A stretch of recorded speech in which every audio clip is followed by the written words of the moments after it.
Hello everyone, আসসালামু আলাইকুম। কেমন আছেন সবাই? আশা করি আল্লাহর রহমতে সবাই ভালো আছেন। আমিও অনেক ভালো আছি। আজ আপনাদের জন্য নতুন একটা ব্লগ ভিডিও নিয়ে আসছি। এটা হচ্ছে আমার নানু বাড়ির। এটা ঈদের আগের ভিডিও।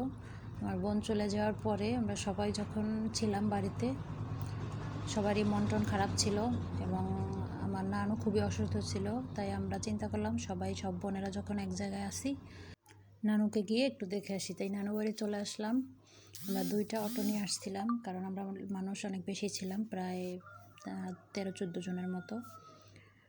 অটোওয়ালাদেরকে আমরা বিদায় দিইনি, কারণ ওনারা আমাদের আত্মীয় স্বজন, তাই ওনাদেরকেও রেখে দিয়েছি। এটা হচ্ছে আমাদের নানুর বাড়ির সামনের দরজা, যেটাকে বলে গ্রাম্য ভাষায়। আর ওইখানে হচ্ছে প্রাইমারি স্কুল। এই হচ্ছে নানু বাড়ি ঢোকার রাস্তা। এরপর আমরা বাড়ির ভিতরে হাঁটি হাঁটি গুটি গুটি পায়ে চলে আসলাম। আসলে এখানে অনেক স্মৃতি জড়িয়ে আছে।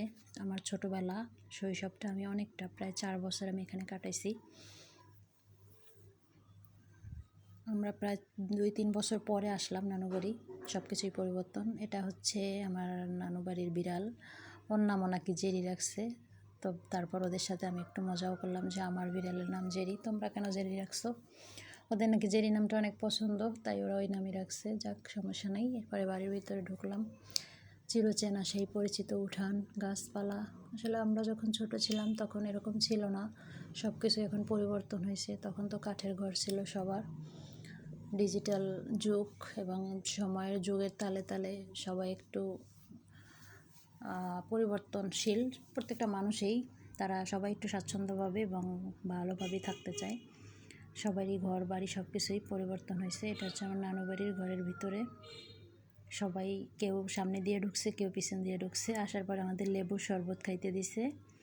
তারপরে অন্যান্য নাস্তা দিতে চাইছে, আমরা নিলাম না। চিন্তা করলাম যেহেতু অল্প সময়ের জন্য আসছি, একটু ঘুরে দেখি সব জায়গা আশেপাশ, কারণ আমাদের আবার তাড়াতাড়ি চলে যেতে হবে। এটা হচ্ছে আমার নানার যে বড় ভাই, ওনার পুকুর। এই পুকুরে আমি ছোটোবেলায় অনেক গোসল করছি। তখন যদিও ঘাট, যে পাকা ঘাট ছিল না, তখন কাঁচা ঘাট ছিল, কিন্তু এখানে আমার ছোট ছোট খালামণিরা ছিল, তারপরে মামাতো ভাই বোনেরা ছিল। আমরা অনেক মজা করতাম, খেলাধুলা করতাম। কিন্তু এখন আর বাড়িতে কেউ নাই। যে যার মতো, বোন খালামণিরা তাদের সবার বিয়ে হয়ে গেছে, এবং যে ভাই মামা আছে যারা, ওনারা ঢাকা, কেউ বিদেশে, কেউ বাড়িতে নেই। শুধু এক নানু আছে, আমার নানু, আর আরেকটা নানু আছে। আর বাকি নানুরা তো আল্লাহর ডাকে সাড়া দিয়ে চলে গেছেন।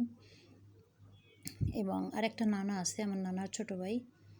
আর কেউই নেই ওনাদের বংশের মুরব্বীর মধ্যে। এটা আমার একটা মামাতো ভাই। আর এই যে আমাদের পিচ্চি পাচ্চি যারা আসছে আমাদের সাথে, ওরা তো পুরো পাগল। কারণ আসলে ওরা ঢাকায় থাকে, তো শহরের বাচ্চারা একটু গ্রামে আসলে পুরো পাগল হয়ে যায়। সেই পাগলা ঘোরা হয়েছে ওরা, ওদেরকে থামানো যাচ্ছে না। ওরা তো এই পুকুরে নামতেই চাইছে, কিন্তু নামতে দিলাম না। আর গ্রামের পরিবেশ কার কার ভালো লাগে একটু জানাবেন, কারণ আমার গ্রাম, বিশেষ করে যেই সব এলাকায় যে ফসলের জমি টমি আছে, ওই সব এলাকা আমার খুব পছন্দ। এটা হচ্ছে আমার চাচাতো এক মামির ঘর। এখানে ওরা বসছে, খেলাধুলা করতেছে। আর এই জিনিসটা আপনারা অনেকে চিনবেন, অনেকে চিনবেন না। এটাকে গ্রাম্য ভাষায় হাজাল বলে। এখানে মুরগি ডিমে তা দিচ্ছে বাচ্চা ফোটানোর জন্য। এর গ্রামের বাড়িতে এরকম প্রত্যেকটা ঘরেই পাওয়া যায়। এরপর আমার নানু, আমার যে নিজের নানু, তাদের পুকুরে আসছে। আমি বাদে আমার সব বোনেরা এবং ভাইয়ের বউ সবাই পানিতে নামছে, শুধু আমি নামি নেই। কারণ আমি বাড়ি থেকেই গোসল করে গেছিলাম, কিন্তু ওদের পরিকল্পনা ছিল ওরা গিয়ে গোসল করবে, কারণ আমাদের বাড়িতে আবার পুকুর নেই। সবাই গোসল করছে, দুষ্টামি ফাজলামি অনেক করছে, ওরা অনেক মজা করছে। কারণ এরকম পানিতে নেমে একসাথে গোসল করা আসলে সত্যি অকল্পনীয় ছিল। এটা আমরা কেউই কল্পনা করিনি যে আমরা গিয়া এরকম মজা করব।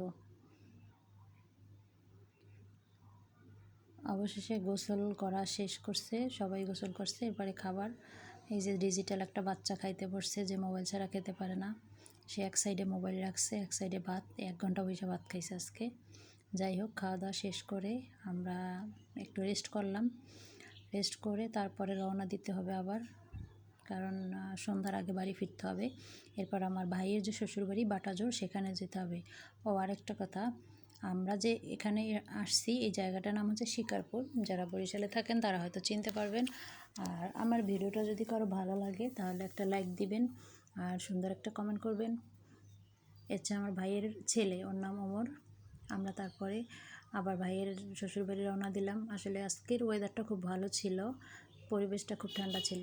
এই যে হচ্ছে সেই বিখ্যাত ব্রিজ, যেই ব্রিজটা আমি এর আগে রিল ভিডিওতে দেখাইছিলাম, ডিজিটাল দেশের ডিজিটাল ব্রিজ। আসলে প্রশাসন, আমাদের যে কাউন্সিলর বা ইউনিয়ন পৌরসভা যাই বলেন না কেন, ওনারা কী কাজ করে আমরা জানি না। আমরা এই এলাকায় এসে আসলে অবাক হয়ে গেছি যে এরকম একটা ব্রিজ এখনও আছে, যেটার উপর দিয়ে একটা অটো যাইতে পারে না, একটা মোটরসাইকেল যাইতে পারে না, একটা মানুষ যাইতে অনেক ভয়। এরপরে আমরা বাড়িতে গেলাম এবং ওখানেও ঘুরে ফিরে বেশি সময় নষ্ট করিনি, অল্প সময়ের মধ্যে আমরা আবার রওনা দিয়েছি। ভিডিওটা আজ এই পর্যন্তই, কারণ আর লং করে লাভ নেই। আল্লাহ হাফেজ।